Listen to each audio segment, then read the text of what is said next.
Hello and welcome, and thanks for joining us today. I'm Fiona Thompson.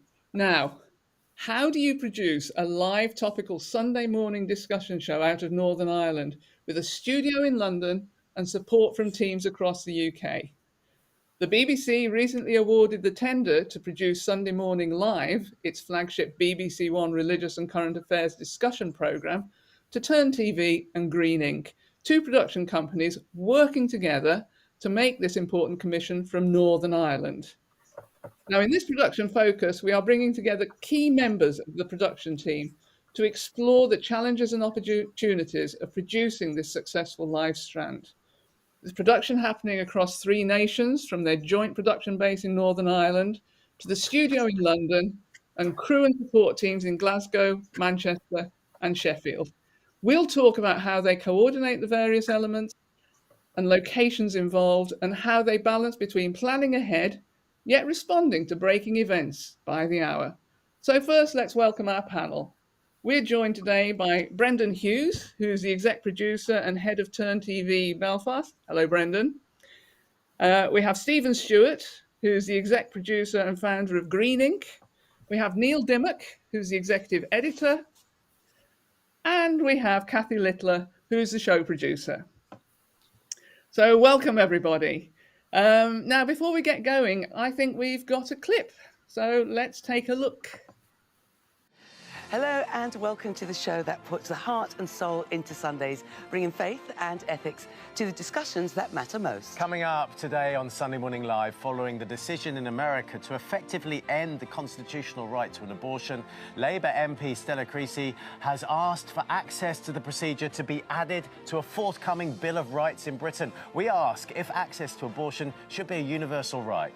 And our cost of living and climate change are two of the biggest issues of our day. But we'll get some tips on how to make eco-friendly toiletries for free. And find out why I'm wearing this vest that recreates one of the symptoms of the menopause. And I tell you what, I'm feeling hot. And I'm not in a good way. Very hot.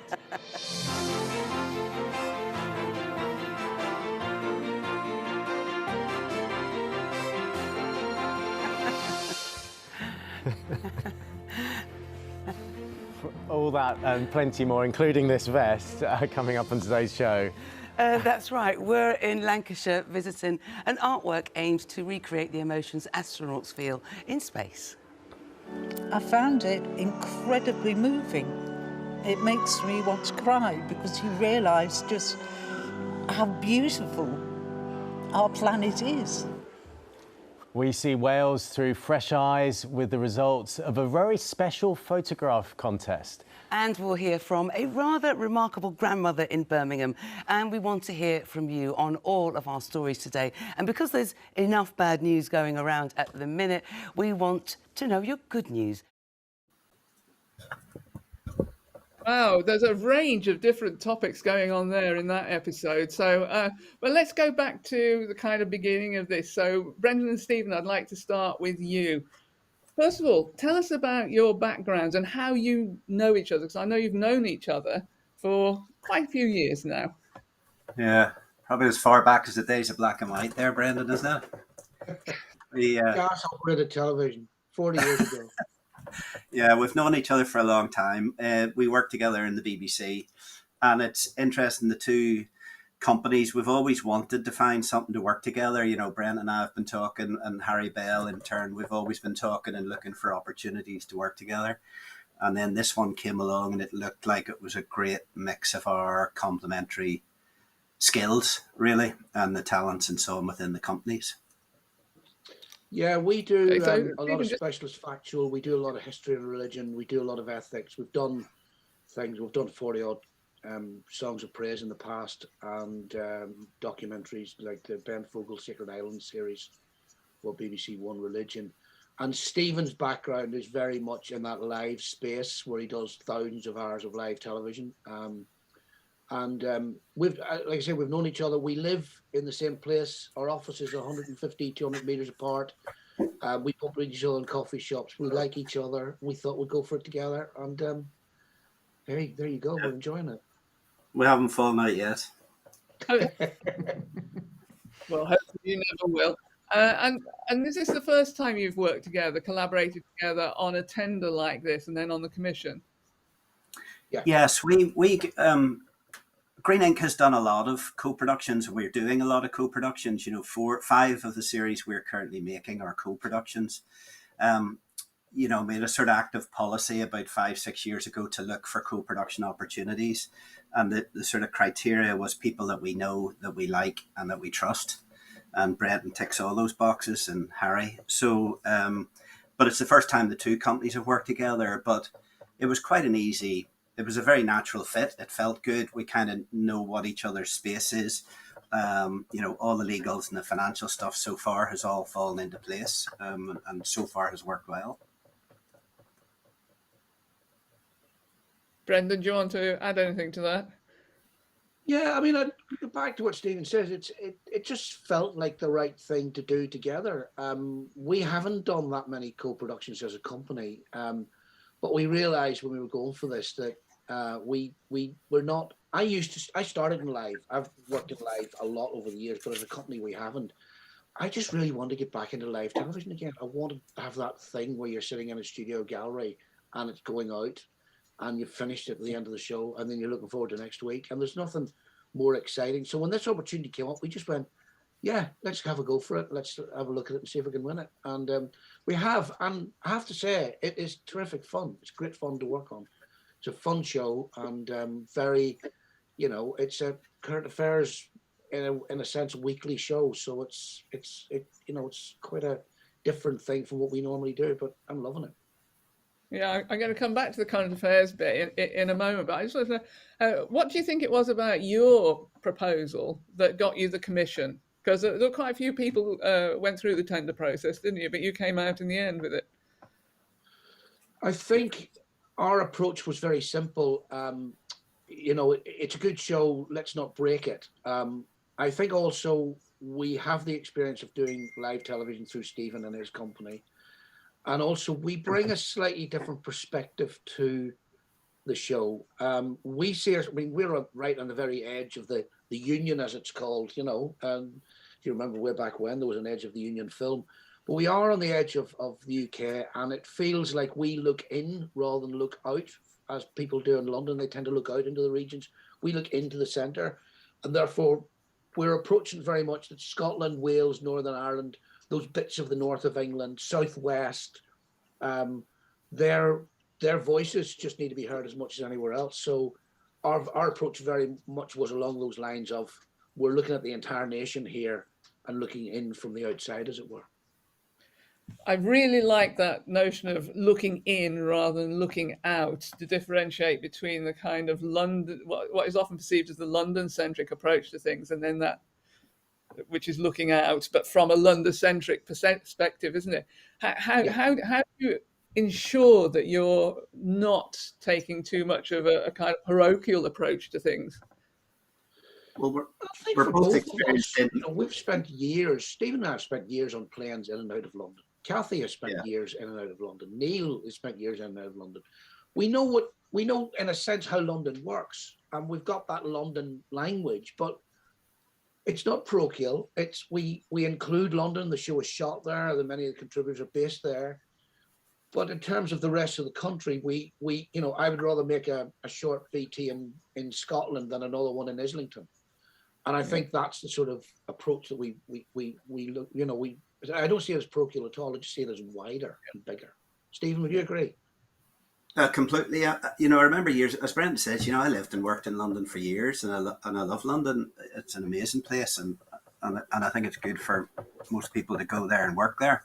But I remember it was interesting one time, American companies were coming over to meet companies, and we're so used as a nations company to travel everywhere for work. We travel, Green Ink has had offices in Glasgow, Edinburgh, London, Nottingham, and the Americans just viewed us as another European company. They didn't see us as a nation or London or anything else. And I kind of think that's our mindset as well, Yeah. Yeah, you made the decision to have the programme itself coming out live from London. What was the thinking behind that?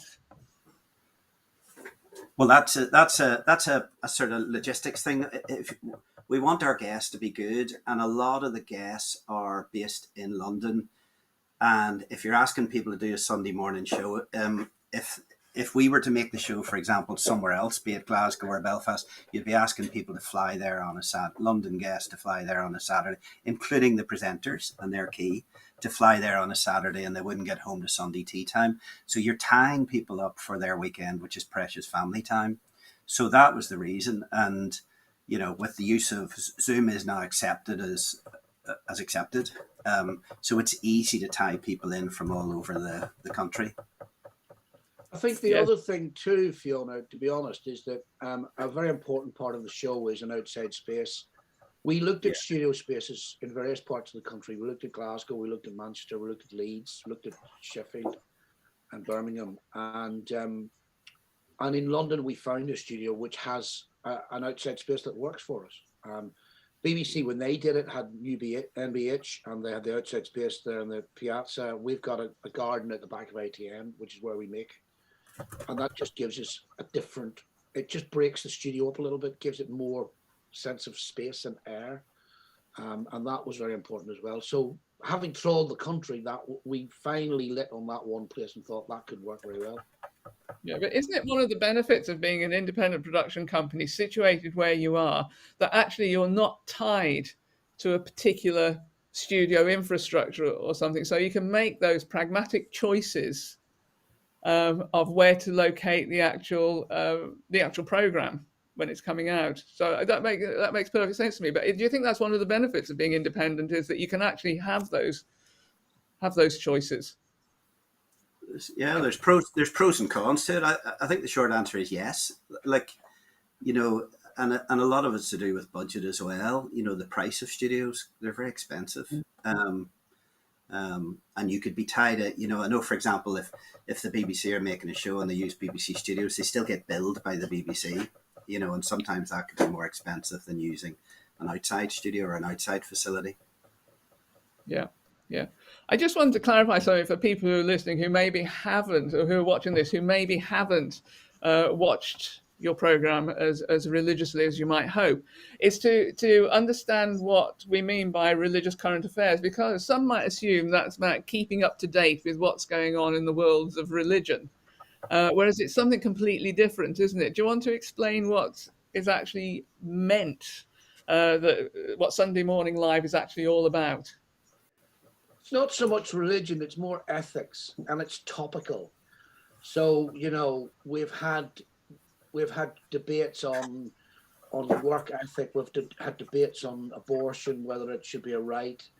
So it's more to do with stuff that's up to date. I mean, in every show we've actually managed to squeeze in a piece of news, if you like, from the Sunday morning papers that are relevant to the debate that we're doing. So it's stuff in that sort of, we will not take a political view on a subject, we'll take an ethical view. That's always the starting point. And that could be, a lot of it has to do with green policies and green energy and environmental stuff. And it also has to do with the things that people are genuinely thinking about.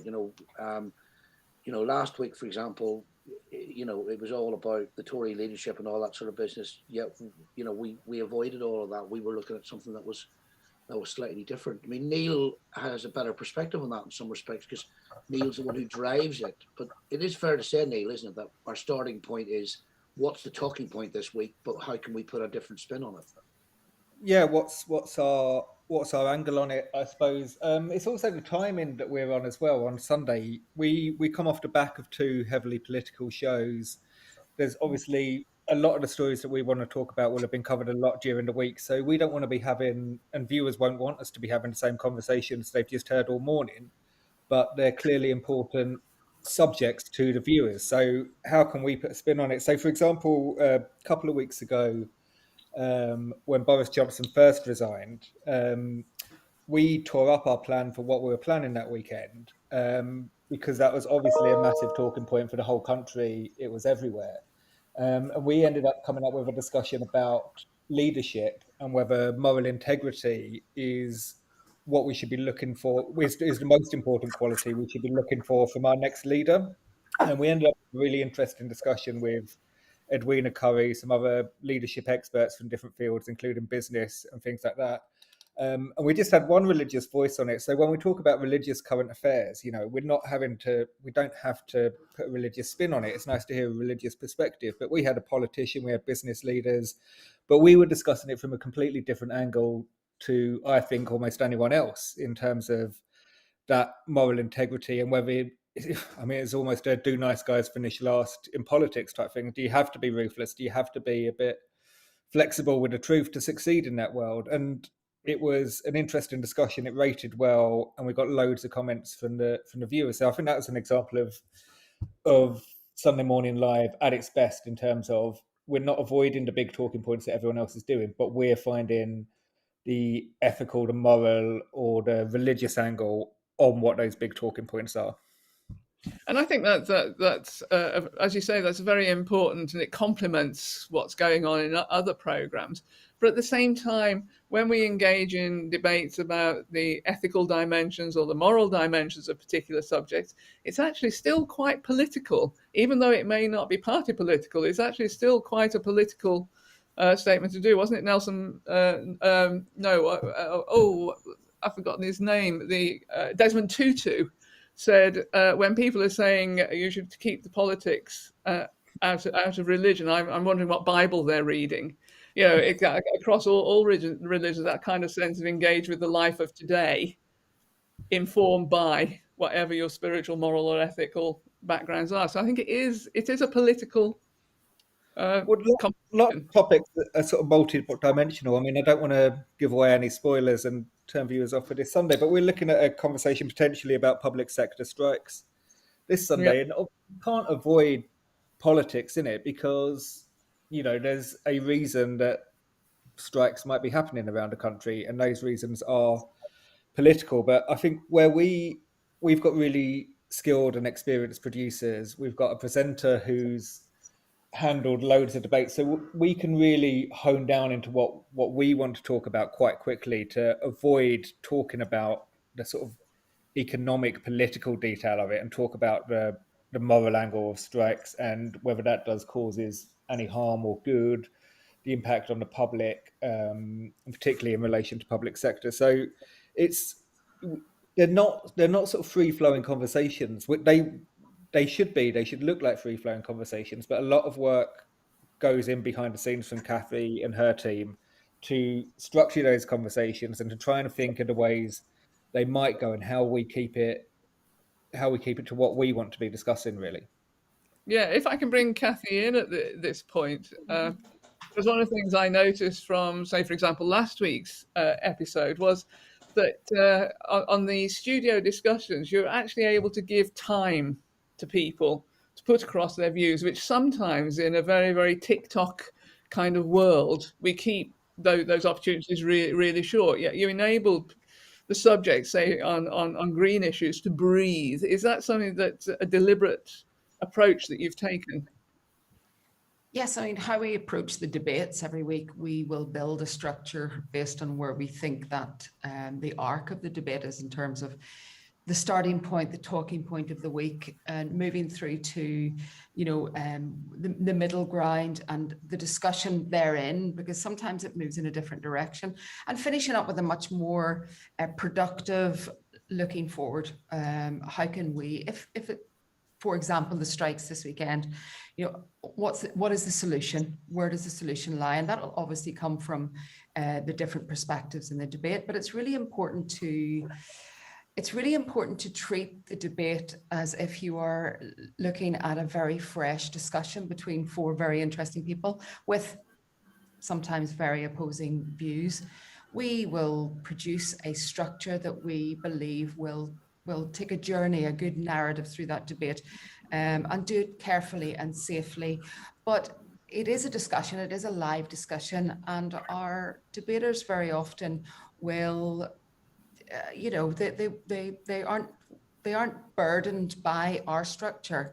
So we are constantly, with our presenter guiding it. So we let our debaters have their opinions, but also we have to give right to reply to the other debaters. So if we see that a particular debate guest is quite excited by an opinion, we will of course throw to that guest to give a right of reply. So they are structured, but they're very free flowing. And we are reactive. We're proactive before we go live. We're reactive when we're live. So we like to give people their say, but we also like to manage the debate, that it's balanced, that it's adult, that it has a meaning and it has a narrative, a beginning, a middle and an end.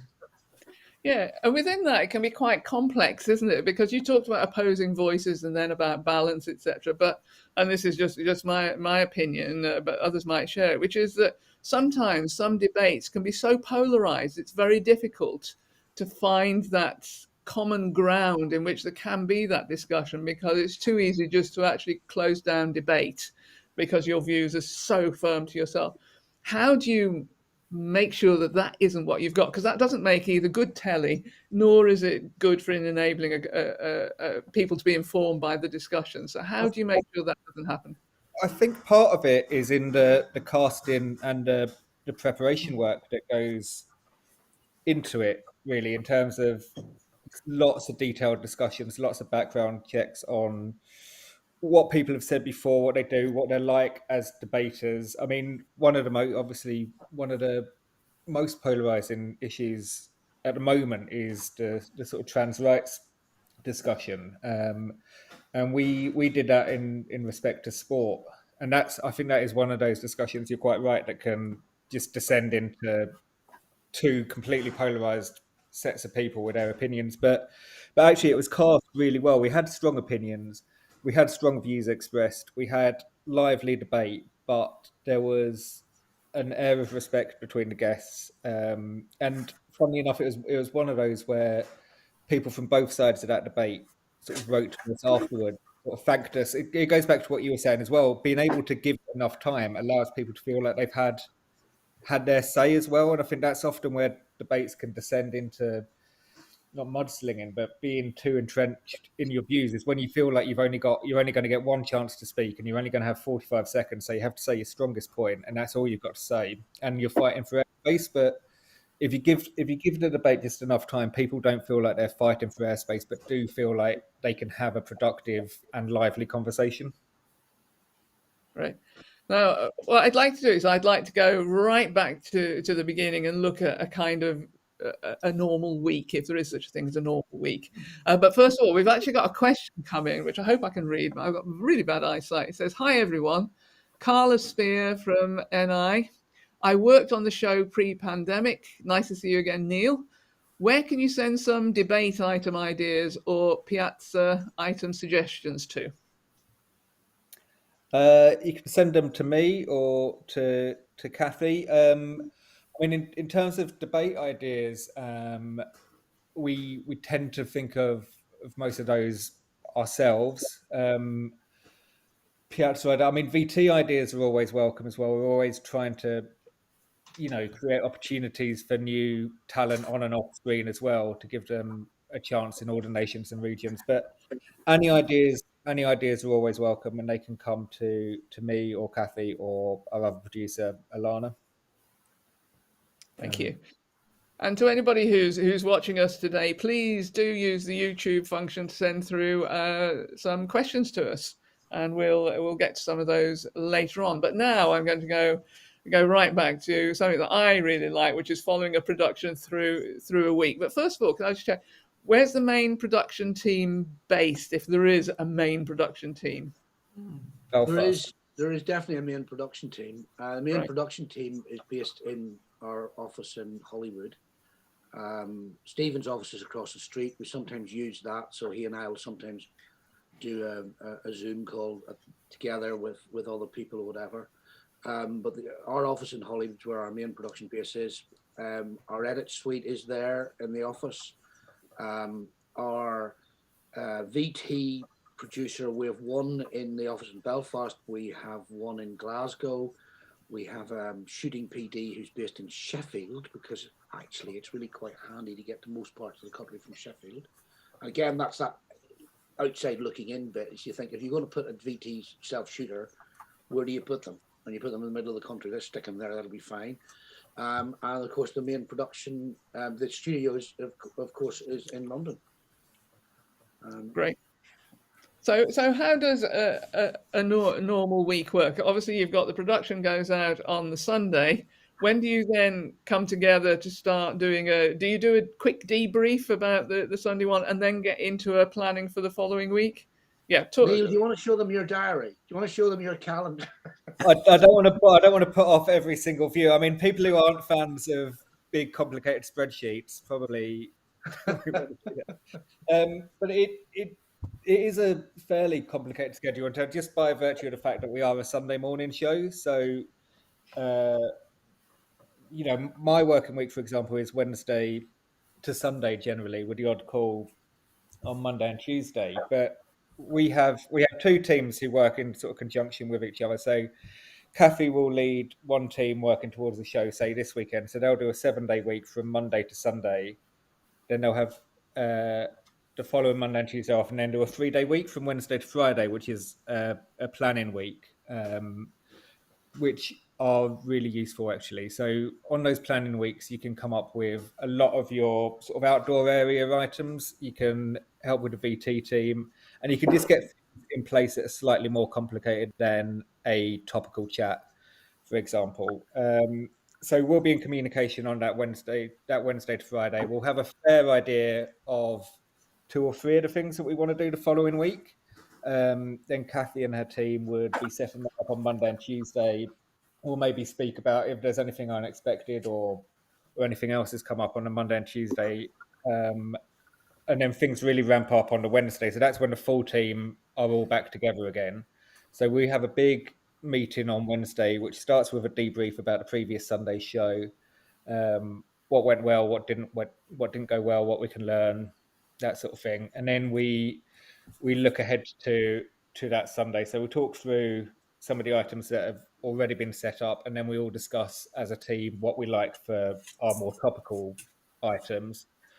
We talk those through as a team. We decide on a running order that we'd like to go with, and then everyone gets to work doing it, really. I update Brendan and Stephen on that. We let the channel know what we're planning to do, and feedback, any thoughts that Brendan and Stephen or the channel have to the team.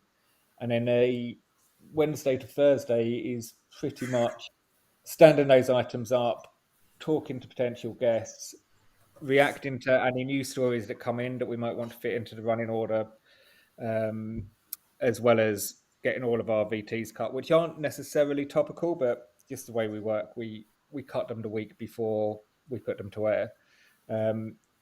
Then Friday should generally, if all's gone smoothly, should generally be a paperwork day, and there's a hell of a lot of paperwork that goes into a show that's got with the paper review, and that every show has about 12 different stories in it, really. When you include VTs, you include paper review stories, you include a debate, you include the items that are in the garden, you include the other chats. So there's a lot of paperwork, research, and things like that need to be written up and sort of delivered to the presenters in sort of bite-sized chunks so that they can get as across it as the team have in the previous 3 days. Then we all move to London on the Saturday, where we'll have an online briefing with the presenters, get cue cards ready, talk to the team at ITN, look around the studio, walk through any items that might be a bit more complicated ahead of the Sunday when we're in at 6, go live at 10:30 usually, and then off air. That's a sort of whistle stop tour through our week. So apologies if I missed anything out. Have I, Kathy? No. It's those 7-day weeks are. I can only speak. I'm on a planning week, which means I'm on a 3-day week this week. But the 7-day weeks are, the Monday and Tuesday really are planning days, even within the production week. So we can't put anything to bed. We can just look and see what's in terms of, I would be actively working and looking at debate territory. I would talk to Neil first thing on a Wednesday morning, even before our debrief, to basically swap opinion on what we think is the current big story and how we could turn that into a debate for us. And then it just takes off for production. It's Wednesday is a heavy day. Thursday, everything is trucks along, and Friday is a heavy day because you want to get everything sorted, cemented. You want your guests briefed before we leave for London. And when we get to London, then we, as Neil said, we that's where and when we structure the debate. It's when we write the script. It's when we brief the presenters, and it's when we work then with our colleagues at ITN. So it's pretty full on, but it's awesome, great fun. Can I just say also, just throwing in there, Fiona, just to it is topical, it is live. Things change. 2 weekends ago on Saturday, Kathy took a call from a contributor who had to pull out of a garden item on Sunday morning and was due to come in at 7:30 to be in the garden to set up. And she therefore had to then find another contributor to do the similar sort of thing. On last Sunday morning, not last Sunday, the week before, we had at 6 o'clock on Sunday morning, one of the contributors called in because he had COVID. So we had to think, well, how do we deal with that? And we did. We managed to sort that out as well. So it's live, and that means that right up until it's over, you're juggling things. Yeah, and you made an active decision for it to be live. I mean, you could have done a pre-record on a Saturday or on a Friday and just sent it out. So why did you decide to go live? Well, first of all, it's always been a live show, and the BBC wanted a live show. But from our point of view, we really like it. Oh, excuse me, tell them all to go away. Excuse me for that. But from our point of view, it's also that thing of being able to include right up-to-date information. So, in the last few weeks, every single debate, we've managed to put into the intro to the debate something that has happened that morning, that Sunday morning. And it's very important. Also, it gives us a way of interacting with the viewers. We always have viewers commenting on things as we go through.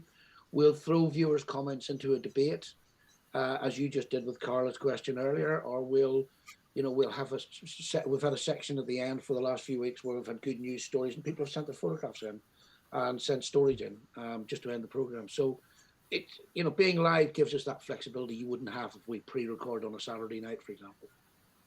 Yeah, I agree with you. It gives it a freshness. It gives it that ability to adapt to whatever's happening. But I think, as you said there, Brendan, crucially, it gives that connection with the audience, which I think is so valuable. And also, to be honest with you, it's quite hard doing a newspaper review the day before, isn't it?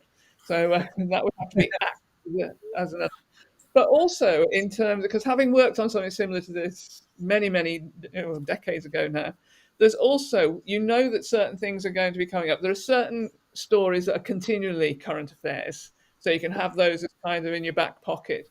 But also when it comes to VTs, you can often plan a few of those in advance, can't you, as well? So you can go out and get them shot and they're ready to run as well. Is that the same sort of thing that you do? Always looking ahead, whilst quite way ahead, but also looking quite closely at what's happening during the week, just in case, as you did the other week, had to tear something up and start all over again.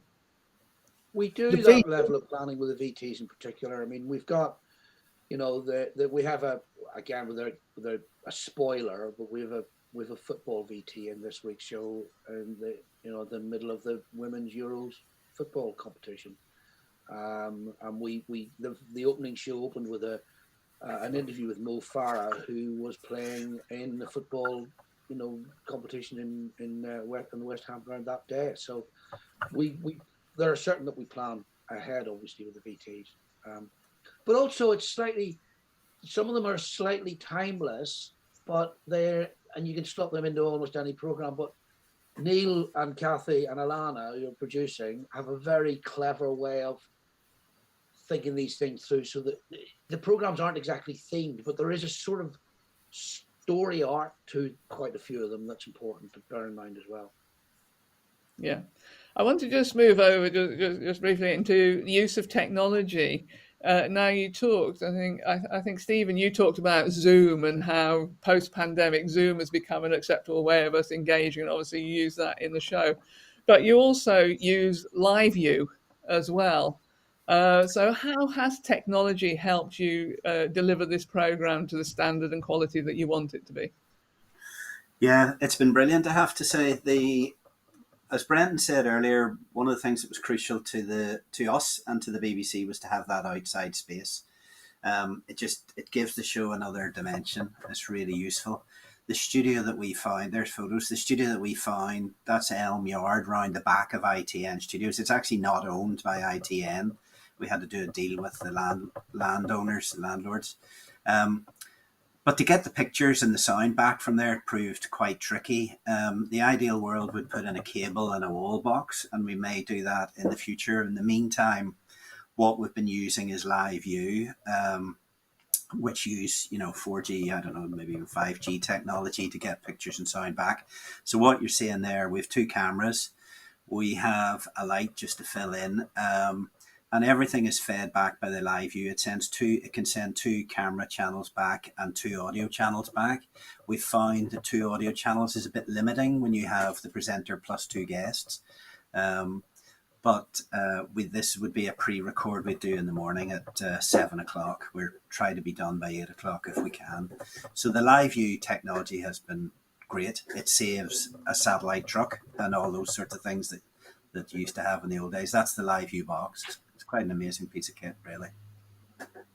I think the other thing too that's changed our lives totally is cloud technology, which we use a lot for getting pictures back from BT shoots. I mean, being based here, Stephen and I have spent a fortune on couriers over the years, and couriers arriving late, whereas now everything is uploaded from the shooting PD in wherever, Lancaster, and it goes through our media management team in Glasgow, and then it ends up in our edit suite, and that's just sort of seamless operation that takes a few hours as opposed to waiting for 2 days for a drive to arrive back from the post office or whatever. So that technology has been very useful to us as well, and also just being able to a lot of what we then cut together on a Saturday. We're in ITN on a Saturday building the structure of the show with the media management people there who are fantastic and brilliant. And again, they're pulling stuff off. We use Sony C cloud system to sort of move things around a bit and cut things. And they're pulling things down off rushes because they can see whatever we've got back in the office. And if they need a few shots, they can just pull them in and put them into the system. ITN use a brilliant, what's it called, Stephen? The iNews system, which, I mean, Stephen's an old-fashioned paper and pencil man. You know, he'd rather be sitting there like that, scribbling things down and throw a piece of paper on the floor. But their system is just astonishingly brilliant, and it's a news-based system, but it means that we can make changes to the script and the auto cue as we're going. We're sticking things into the program as we're going. You know, Neil is choosing comments from viewers that are then put into the graphic system as we go. So it's a brilliant system. That's the screen there. Yeah, that's that photo is the screen. On the left is the running order. On the right is the actual words, and then the color coding decides for the director what the VT runs and so on. It's the first time we've used it. It's a very clever piece of kit. Yeah, and do you draw in the VTs, for example, from the cloud or direct into the live show as a live feed, or do you download them into the system at ITN and then play them from there? They come from Turn's system that Brendan talked about. They get preloaded into the ITN system. Okay, because then at least you've got a fail safe if it goes wrong, you've got another place to go for it. No, that's a sensible approach. I mean, it's fascinating. The use of technology has transformed the way that we engage with live television. Is there anything you've brought into this that you've never actually used before, or had you already used things like LiveView? No, well, I don't think we've used LiveView. Certainly the iNews and the LiveView feel new to us, but it's even little things that we all just accept now. Like as a production team, the ITN gallery is 3 floors down. So talk back for us is really tricky between our team, like the runners and our production manager, Rosina, and so on, and Kathy talking to, the AP and so on. So we would use a mixture of just WhatsApp, and this is a clever little system. It's called Unity. And ITN arranged licenses for us. So, for example, Sunday Morning Live is one of the production teams. Sunday Morning Live 4 is another member. You can listen to the main production team just using your smartphone and headphones. You can listen, but if you want, you can talk into the system as well. It's taken a week or two to get that up and running, but it worked last week and seems to be very useful. Thank you. And I think it's probably worth saying to those who are listening, how you do 2 series a year, is that right? Yeah, we Of do. this, or- We have a series running now to the end of September, and then we come back in January to March next year, then June to September, and then January to March in 2024. And how I many think also programs? the use of technology, I mean, it goes without saying, but with offices in various places, like we've got a couple of people in Glasgow, we've got a couple of people in London, we've got Manchester, we've got Sheffield, and we've got Belfast. Well, Hollywood, not Belfast, technically. We use this technology a lot. We use Zoom a lot. We use Microsoft Teams quite a bit actually now, because it's just a smoother way of working. So that technology, which we've all sort of come to terms with the last few years, we sort of take for granted. Actually, it's really quite important in managing our ability to do show as complicated as this. Yeah, no, it's fascinating hearing the way in which both the production team work during the week and then how it works on a Sunday, and then how the technology is being used to actually support and enhance what you're doing. You talked earlier about how this is an existing format, and you didn't want to break that format or particularly. But have you got views on how you can enhance it further? Is that what you're looking to do as well? I think we do that every week, don't we, Neil? Good, good. So, I would have thought so. But it also goes to the technology point as well. I think, as we've discussed earlier, I think viewers and we as professionals will accept people contributing to the discussions by link, by Zoom or whatever, and in fact it helps us get out of a hole. I mean, when that guest dropped out that Brendan talked about on the Sunday morning, we ended up with a much better solution to that, because we could ask someone to take part, to step in by Zoom, which may not have been acceptable a couple of years ago. We may have ended up with just one guest on it, and you lose the whole dynamic of it. But one thing we have become conscious of, particularly with the debates where we talked about them being more conversational, is we, in an ideal world, unless there's a really good reason, we don't really want more than one guest taking part remotely, because you still just don't have that dynamic where you feel like you can talk directly to each other or politely interrupt someone to pick up on their point. When you're going remotely a little bit like this, you almost wait until you're spoken to speak, so you lose that liveliness of a debate as well. So it's something that we're always sort of balancing and working out when it's appropriate to use that technology and when it's appropriate to do something the more traditional way.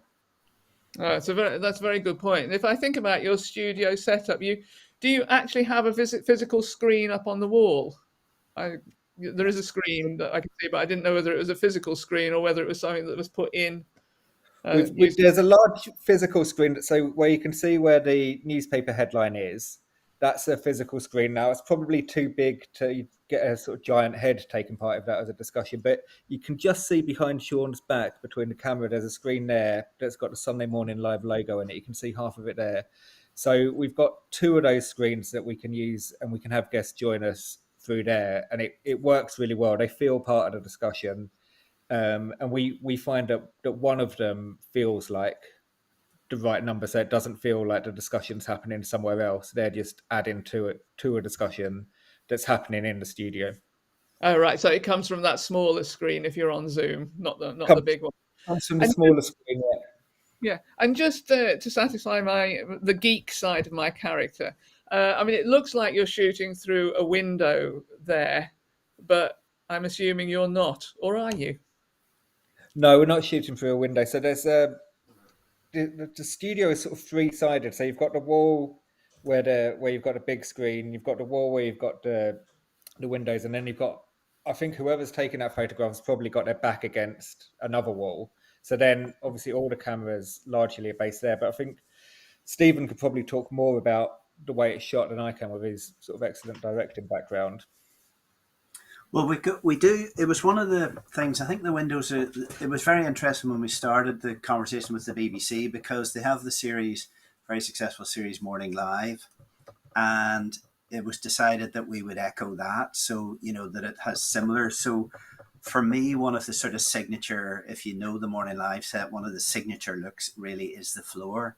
That it's not a standard. It doesn't look like a standard TV grey or a black gloss. So we went, that's in effect just lino. And then the other thing was these windows at the back. So it's got a sense of a real place. And we do have the garden outside, which is a real place. And this just gives you a feeling that you are somewhere as opposed to just in a television studio. Those are just, so the photos in the back of the studio are just printed screens and then backlit. But they work very well. The brief to the lighting guy, because I think lighting can make or break a studio show, and the brief was that the sun always shines on Sunday Morning Live, and it's a sunny Sunday morning, so there's plenty of light in that studio, soft light, very, very little use of hard lights. But Craig, who's lighting at the moment, we finish the show quite often with a performance, and Craig has been very good at just throwing the big switch and using hard lights and focus lights, taking out the backlights, and it creates a completely different, with the throw of a switch, a completely different atmosphere. Yeah, that's an example there of it. And that has worked well. We've been playing with that over the last couple of weeks. And I feel it works well. It's a 4-camera shoot. We have a jib in the middle. There's auto cue on every camera. We have the key areas that where those artists are standing. That's a pre-record. That is the home base area where the hosts say hello. And there's a little 2-seater sofa that goes on the camera left of that for the review of the week. Over on the camera right side of the studio is the debate area where that cameraman is sitting. That's our debate area. So those were crucial areas, and the ability to switch between the two allows us to manage the running order better. I like the idea that the sun always shines. And do you tend to, for the musical items, do you tend to pre-record those before the show goes live? So on the Sunday morning, just so you've got those in the bag and the timing work all right. Yeah. No, that's it plays off the back of the show. So our host will get a countdown to stop talking, which is really when we run the VT of if there is a performance. I've got a question here. There was a couple of questions come up. One's from Sylvia Harvey. I think that might be Sylvia Harvey is based down in Sheffield.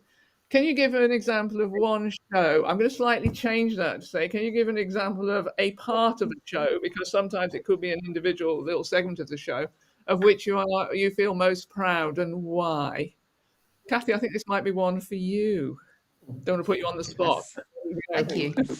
We're proud every week with our shows. I think in particular, Neil did reference it earlier, but I think when we enter a debate which we think could potentially be light a touch paper, I think we're abundantly proud to deliver an intellectual and an interesting discussion.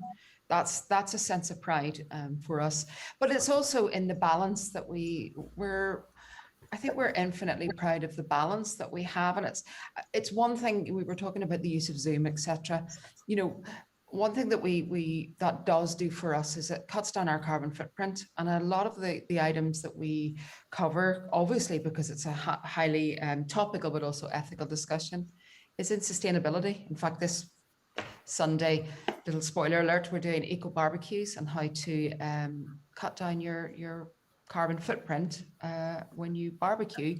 So I think where we can give instruction, we feel immensely proud. But I think the balance that we have between items and the balance of delivery of those items is where we feel most proud. I think for me, was the definitely so far the handling of the transgender topic in sport was my most proud moment, that it was a very interesting discussion, that everyone did, as Neil mentioned earlier, everyone did have their say and felt like they were heard. So we're always proud when that happens. Watching last Sunday's program and the item on the Kite Day, and talk about the Taliban and how kite flying has been banned, and yet it's such a cultural aspect of Afghan culture. I thought that was a very clever way of looking at so many issues in there, and yet also giving people information, advice, which I took. I handed it on to somebody else, how to get involved in that day. You tackle sensitive, tricky, difficult subjects. Is there any area that you would say would be taboo for you, that you just wouldn't go down it, or is everything on the table?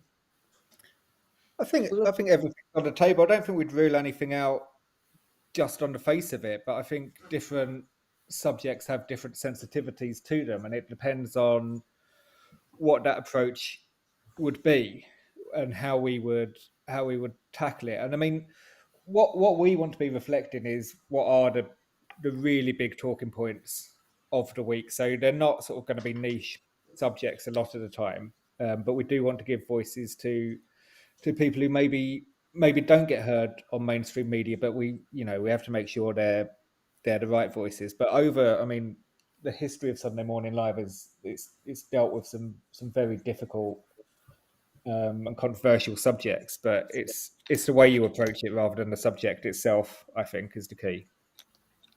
We definitely avoid overly political voices coming into something. We're looking for a different type of voice, and a voice that hasn't been heard in the debate that's been taking place in the wider UK that week.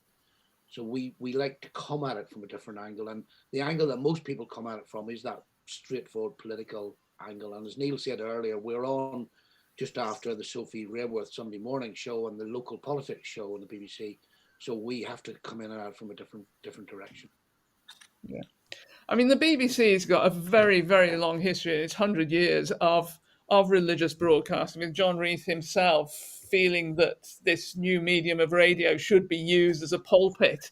Now, obviously, we've moved a long way from that, and we can also be very, very grateful that we have moved away from that idea. But there has been a tendency for religious programs from whichever broadcaster to come from a very Judeo-Christian perspective, and with that assumption, and therefore approaching all the stories or contributors from that kind of perspective. How do you avoid that to make sure that actually this is about everybody and it's not coming from an assumption, it's coming from a blank sheet of paper, as it were? I think it's from having diverse voices within the team. It's from having those conversations within the team when we're approaching a topic. So we don't just decide this is the topic we want to do. We talk about what are the interesting perspectives on it. A lot of phone calls are made to people from different backgrounds, from different perspectives, whenever we're doing any topic, really. And then we sort of get back together after after the team have spoken to a wide range of people to sort of narrow that down and figure out what we think the viewers will find the most interesting discussion points on it. But it's also keeping across how we've covered things before, how we are covering things, making sure that we've got the balance, particularly on VTs. You don't just want a bunch of VTs that represent Christian life.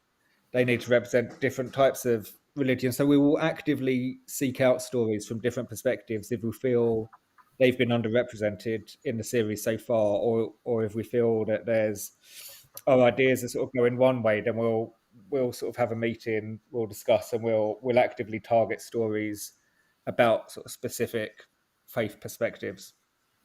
Yeah, and is diversity reflected in your team? Is diversity reflected in your team? Do you have a range of people within the team and others you can call on to give you a range of views? Yeah, what we were really conscious of doing as well was reaching out to a network of sort of potential on-screen reporters who have access to communities that we may not have had before this, just naturally by virtue of where we are. So we've sort of made it a policy of reaching out and having a sort of open door policy to people who are on-screen reporters to bring stories to us from their communities or from their area or from their lives even.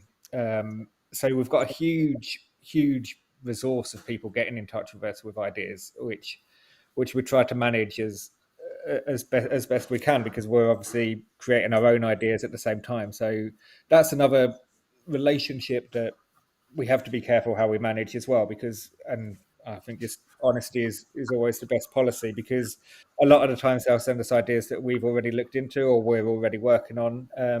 But a lot of the time as well, they'll send us really, really good ideas that we had no idea was happening. And I think it's reaching out to those people and specifically targeting them. If you look at the majority of our on-screen reporters that we've used this series and in past series, they will be from non-white backgrounds and not male. So they help us as well. There's no doubt about that, and we involve them in conversations about the items. Well, that gives a nice segue into a question we've got from Fassa Films. I hope I've pronounced that right, and apologies if I haven't. It says, "This is fascinating, thank you. Tech and content. NI diaspora in London, like Carla, wondering how to suggest issues, content and connect." And that's from Joyce Greenaway. I think you gave that answer before, didn't you, Neil, which is to contact you.